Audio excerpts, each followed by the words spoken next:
को हरियाणा में लोकसभा चुनाव के लिए वोटिंग होने जा रही है।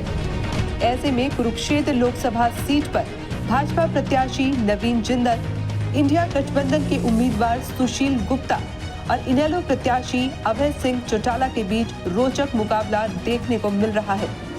इस चुनावी मुकाबले की रोचकता ने हरियाणा प्रदेश में 3 महीने बाद होने वाले विधानसभा चुनाव की रोचकता को और अधिक बढ़ा दिया है। साथ ही कई बड़े सवाल भी खड़े कर दिए हैं। सबसे बड़ा सवाल ये कि जिस प्रकार कुरुक्षेत्र लोकसभा सीट पर इंडिया गठबंधन के प्रत्याशी डॉक्टर सुशील गुप्ता का ग्राफ कांग्रेस के समर्थन से काफी बढ़ा है, क्या आगामी विधानसभा चुनाव में भूपेंद्र सिंह हुड्डा के सीएम बनने की राह में डॉक्टर सुशील गुप्ता का यही बढ़ा हुआ ग्राफ बड़ी बाधा भी बन सकता है?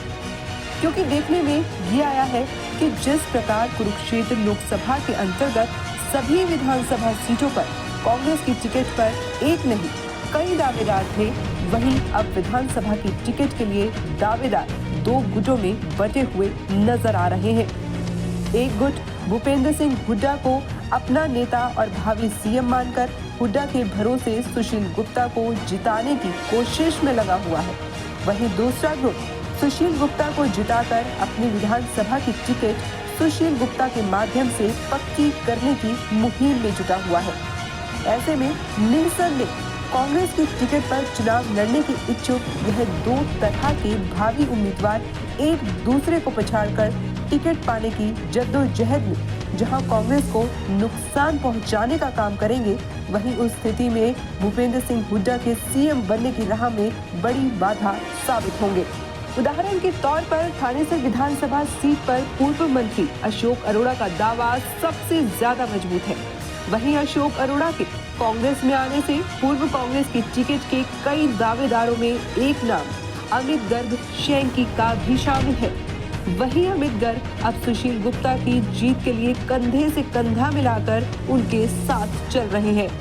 ऐसे में अगर सुशील गुप्ता कुरुक्षेत्र का चुनावी रण जीतते हैं तो अमित गर्ग भी सुशील गुप्ता के माध्यम से ही टिकट हासिल कर थानेसर विधानसभा सीट से विधायक बनना चाहेंगे।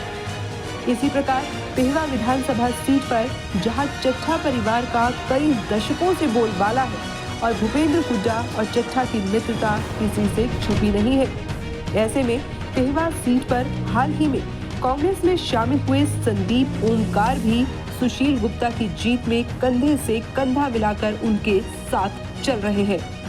ऐसे में अगर सुशील गुप्ता चुनाव जीतते हैं तो संदीप ओमकार भी सुशील गुप्ता के भरोसे ही कांग्रेस की टिकट पर पेहवा विधानसभा से अपनी ताल ठोकना चाहेंगे। आपको बता दें कि कुछ माह पहले ही संदीप ओमकार पेहवा की अनाज मंडी में रणदीप सुरजेवाला और कुमारी शैलजा के समर्थन में एक भव्य रैली का भी आयोजन कर चुके हैं। कहीं न कहीं उस रैली में भूपेंद्र हुड्डा और चट्ठा का न आना भी इस बात का सीधा संकेत है कि यदि पेहवा से सुशील गुप्ता के भरोसे संदीप ओमकार चुनाव मैदान में उतरते हैं तो भूपेंद्र सिंह हुड्डा के सीएम बनने की राह आसान नहीं होगी। यही हालत पुंडरी विधानसभा की है, जहां कांग्रेस से पूर्व विधायक सुल्तान जडोला और पूर्व कांग्रेसी प्रत्याशी सतबीर भाड़ा कांग्रेस की टिकट की रेस में है। लेकिन पुंडरी में बड़ा खेल कर गए सुशील गुप्ता, जिन्होंने 18 मई को पुंडरी अनाज मंडी में भगवंत मान की रैली में हुड्डा के नजदीकी सुल्तान जडोला के माध्यम से भीड़ जुटवाई और मंच से भगवंत मान से आशीर्वाद दिलवा दिया नरेंद्र शर्मा को।